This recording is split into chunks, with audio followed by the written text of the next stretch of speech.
It's a windy night tonight. So you want some more Backyard Professor Chess videos, huh?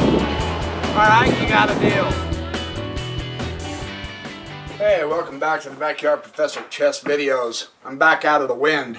I like to walk along the Snake River and see if I can get some good pictures of the wildlife or the river or whatever. Hopefully this summer I'll get you some good videos on some wildlife. We have some great wildlife here in Idaho.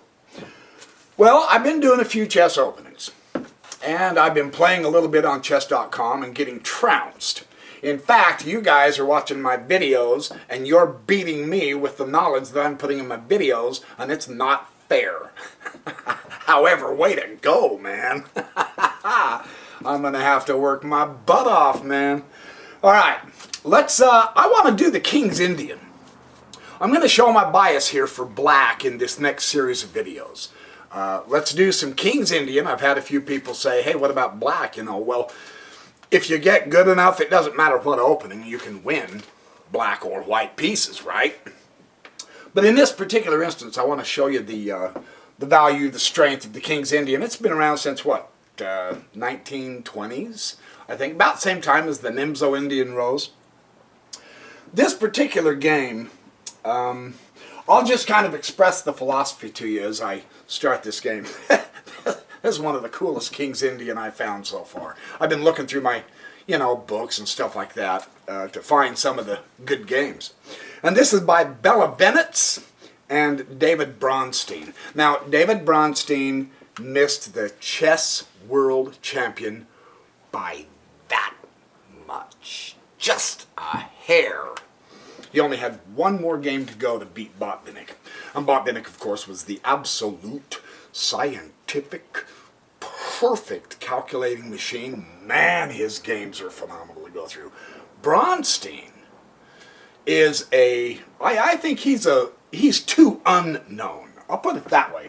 Bronstein was animal. He is one of my favorite grandmasters to look at because he's so unusual. And yet he's so good. He's really fun to play through his games. King's Indian.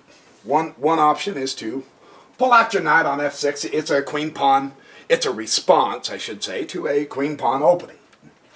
And this is going to be a beautiful queen pawn opening.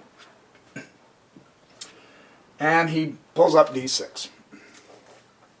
Now he'll show you why immediately. Some people don't open this quick, and of course the knight behind the two pawns is really typical of the queen pawn. But Bronstein right now goes to e5, and I've got a few games where they don't quite hit the center so soon, but that is one of the moves in the King's Indian. But Bronstein, he usually always went his own way, and he really packed a wallop in his chess.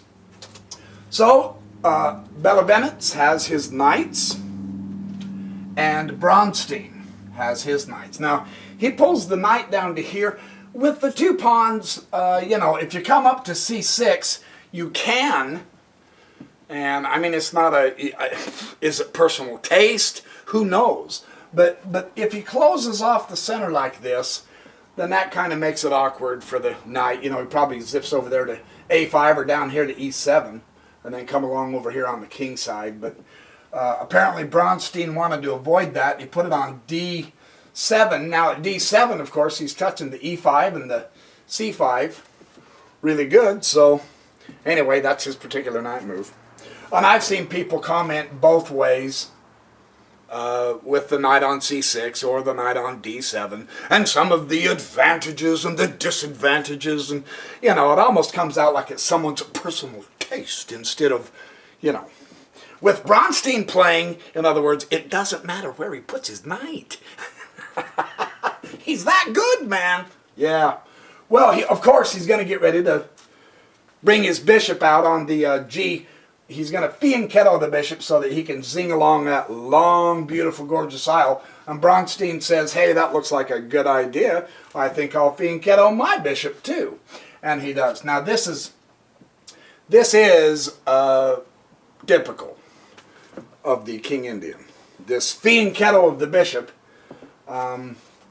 And with the pawn structure, the way the whites playing it at this point, coming up on the queen side, center and queen side, that bishop can't do nothing but help.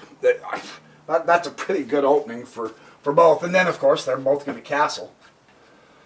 So, you know you're expecting a battle because they're both getting ready to rumble in Texas. They weren't in Texas. I think the book... Hold on, let me give you just a little bit of background. Yeah, this was the 13th USSR Championship. This was in the semifinal in 1941. And these guys were animal with chess. The Soviets were dominating the entire world at this point. So he's supporting his pawn center. Now he's got some pawns. He's got some strong pawns. He's going to give it some support. And that's perfectly logical. That makes sense. Bronstein's going to develop his rook. And really, his push on the e5 really came fast. That is one of the marks of the King Indian you want to do. But, I mean, wow, so quick. So, of course, he's going to put the rook there. Yeah. You know, give him as much support as you can, sure. And, of course, eventually... the e3. Now, the thing to notice, and Bronstein makes this in a couple of comments. He makes a comment here in a couple moves. He says, this particular move weakens the d3 square. You see here, the pawn supports this and this, the d3. These are already forward. By pressing that forward, there's a weak square here at d3. And Bronstein notes that in his notes, right? Now, here comes the key move, c6. And you're saying, well, you know, it doesn't look like he's putting a lot of tension on the center. He's really not, he's not coming way up here and going pow, you know.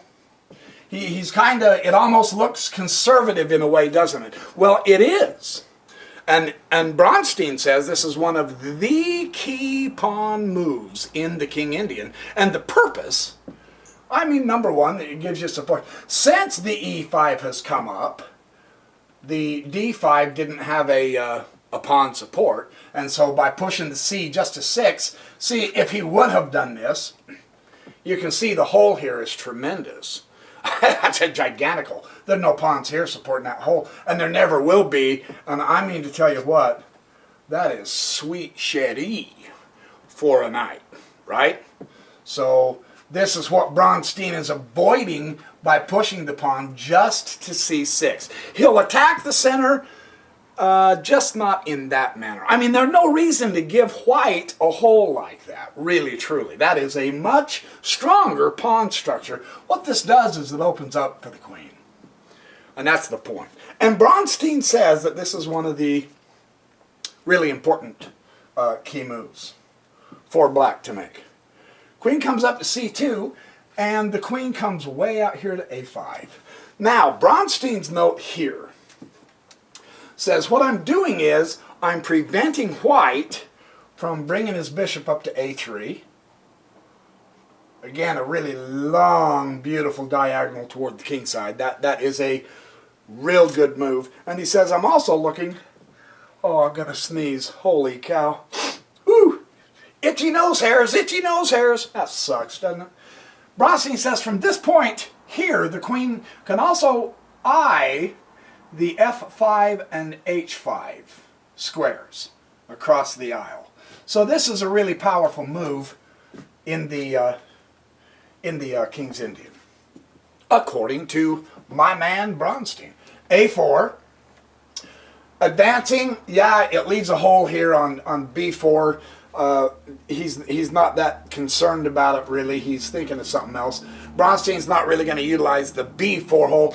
He wants this d3. That's a much stronger square, much closer to the king, much more in the center. That's the one Bronstein is eyeing rather than this one. But you want to just be aware, every time you push a pawn, like Jeremy Silman says in his book, The Amateur's Mind, every time you push a pawn, you leave weak squares behind you. So be careful what you push pawn-wise, right?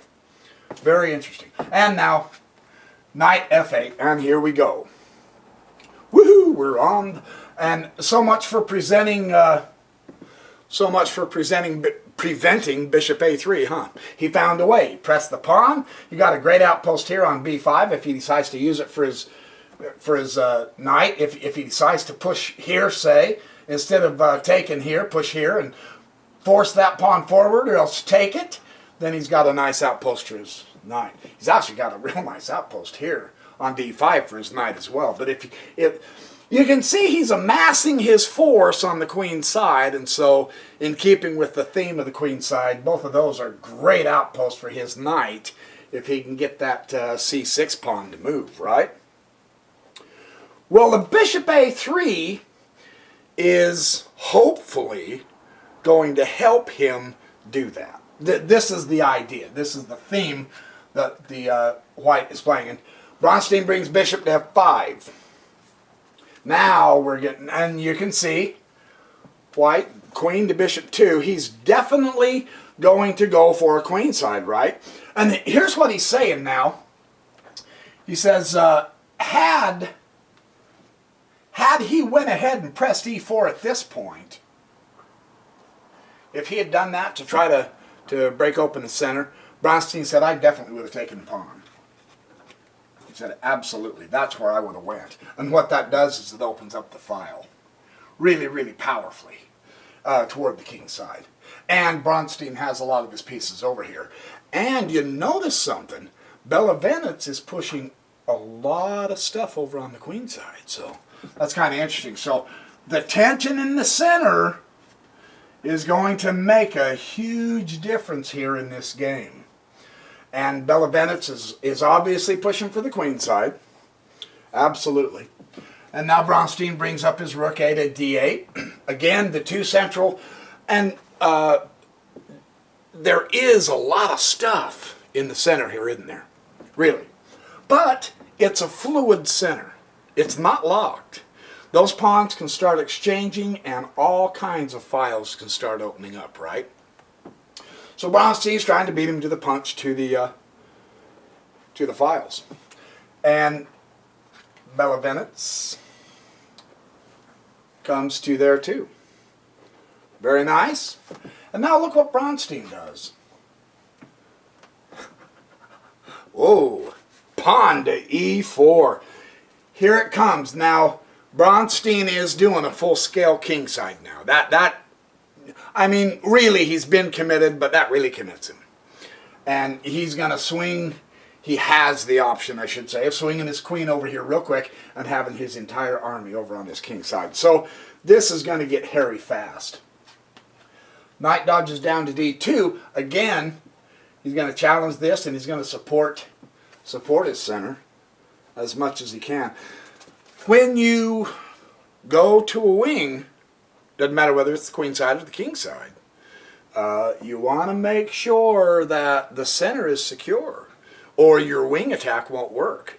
And so you can see how these guys are kind of, moving around the pieces, manipulating things so that, yeah, he's got most of his forces over here to do a queen side, but you know that he hasn't ignored the center. He's got a lot of influence with this being Keto Bishop now in the center, just exactly like Bronstein does, right? So this is going to be a great battle. Hot dog, I can't wait to see what happens. Knight e6, speaking of emphasis on the center, right? I mean, wow, here we go. And you notice they're not just flinging, like we do on chess.com. And I'm as guilty of this. I lost 4 games the other night. Oh, yikes. Because I was just flipping pieces out there, It's one thing to study these guys and read and see how they do it, but we have to learn how to put this kind of play into our own games. Backyard professor. Otherwise, I'm going to get trounced for the rest of my life. But you notice they're not just flinging things out there and going on 1- and 2-piece attacks and 1- and 2-piece moves. And they're not immediately taking all the pawns and on guard, here I come. They're building up their power first. This is kind of a common theme that I have seen over and over and over again in the Grandmaster games. b4, challenge the queen. Got to put the queen to safety, queen c7. And here he says, in his comments, he says, whew, those queenside pawns look formidable. I mean, it's obvious Belovenetz wants to go queenside, isn't it? This, wow. We have to play very careful, Mr. Bronstein. And now look, we are talking full commitment to the queenside. Here we come. And he is, look, and haven't I said this in other videos too? You'll see this over and over again where the grandmasters, in order to do, in many respects, and of course there's 1,000 trillion different ways to do this, but one of the favorites for the grandmasters is they put those pawns out there, you know, let the little guy go get dirty and bloody, you know. Put the grunts up there and make them do the hard work. And you can see that with all of the pieces just packed behind them. I mean, he has cocked his gun and he's taken aim. He's ready to start shooting, man. Fun stuff. And Bronstein sees this. He says, don't kid yourself. I see that. And that little subtle queen move, just from c7 to d7, you go, really? Come on. What did that accomplish? Let me show you what it accomplishes. Bronstein is genius here. Absolutely genius. Because this pawn formation is tough, man. There's a lot of opening up he can do, and he has a lot of power here packed behind here. He really does. So here's Bronstein's idea. I'm going to get my queen whoop, whoop, whoop, whoop, whoop, out of the way. I'm not going to use my queen to defend. He's going to shut the queen side down completely. And he says, here's why. If he goes b5, then I play c5. And if he goes b6, then I play a6. He is not, he's going to try his golly gosh darndest not to open this up. He does not want to trade pawns here because there's too much here. He can get overrun extremely fast. Yes, I know there's tension here, but if he does decide to take there, he's got the knight there and it stops it cold. The knight is an excellent blockader of the pawns, so he would shut it down. And that's a very, in this instance, that is an extremely excellent strategy. Man, I hope I put those back right. Yeah, I did, because he pressed the c6 to let the queen out. Yeah, and those two were back there. So, really, truly, Bronstein is saying there's no way you're coming through the queen side. On the other hand, look what Belovenetz did. c5. He said, okay, here I come. And that's good, because that was going to be Bronstein's next move. He was going to push the c5 to try to close it down, right? Now, watch. The attack is on, and Belovenetz beat Bronstein to the first punch, right, on the queen side. He's got the first contact. He's going to start opening this baby up. Bronstein moves his knight to g5. Very interesting. And he says, this is clearing the way so that I do not put a pawn on is it e5 or d5? d5. He said, I don't want a pawn on d5. I don't want to press this pawn. I want to put my knight there. And he said, I've got to have support with this other knight. That's how far ahead Bronstein is seeing this, right? Very interesting. And of course, Belovenetz is going full bore. He's saying, okay, let me try to rip open this queen side just as fast as I can. And does Bronstein panic? No, look what he does. Pow! He's going ahead and doing his kingside attack. Bishop h3. Belovenetz has broke through here. Now he's going to start coming through. Bronstein says, so what? I'm going to come on this side. Very interesting how he does this. Really interesting. Now, look at the board, though. White only has one defender. Uh-oh. Really, seriously. Here's the rook. And I know the file is not open. I'm well aware of that. But everything this side of the rook is where all of Bella Bennett's power is. The king has no defenders. So whatever Bella Bennett has planned here, Bronstein's not worried about it because he's got his power over here. And white doesn't. And we've seen this theme before, haven't we? We really have. What?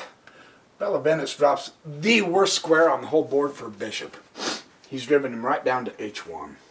Ouch. Now, Bronstein comes up here, queen f5, and the full fight is really on.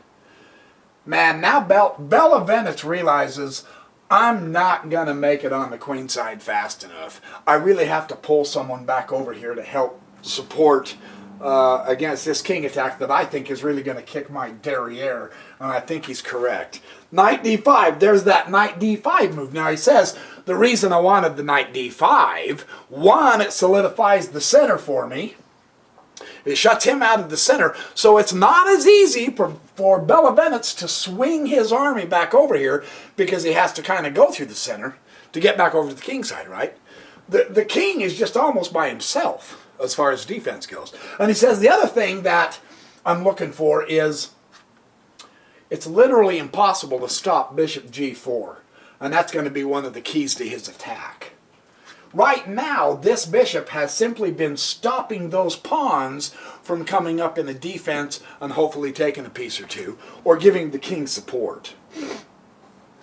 So he's got his objective. So Bella Bennett says, well, I've got to keep going on the queen side. I've got to hurry up and see if I can break through. And then sure enough, bishop g4. I mean, he puts it there right now. And watch why he does so. Now watch Bella Bennett.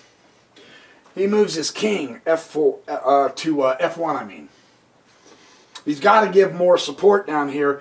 And now comes the battle. Knight takes e3.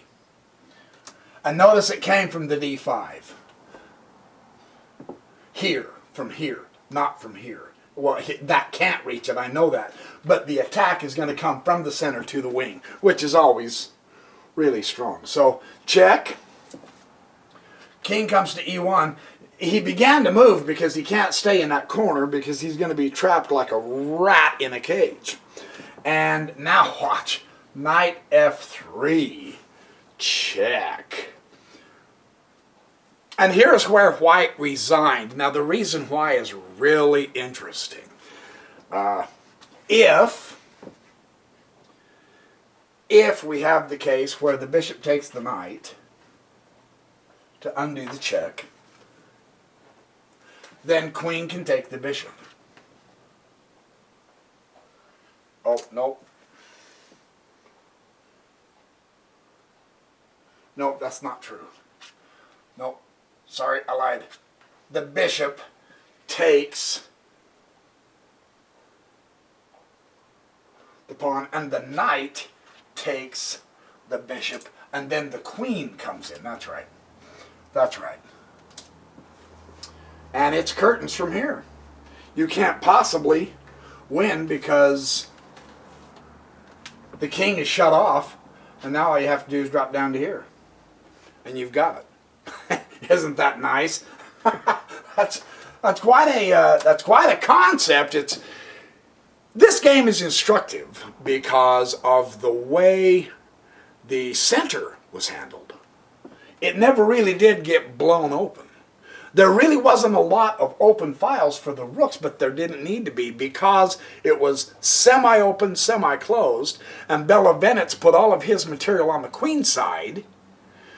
Bronstein let him feel like he was going to have a huge build-up, and then he indicated to him, you're not going to break through anyway because I'm not going to let you, but I am going to break through because all of your material's over there and mine's coming over here, and he was simply outnumbered in the end of the game. So that is a really instructive, excellent game on the King's Indian. So, hope you enjoyed the first King's Indian where black clobbers white. I have found maybe a half a dozen other games on the King's Indian that I personally think are just ultra cool. Some of them very recent.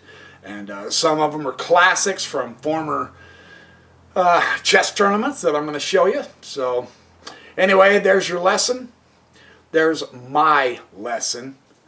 And exercise well. Eat a little less popcorn when you watch these videos. You're starting to gain weight. We don't want that. And I will see you in the next video.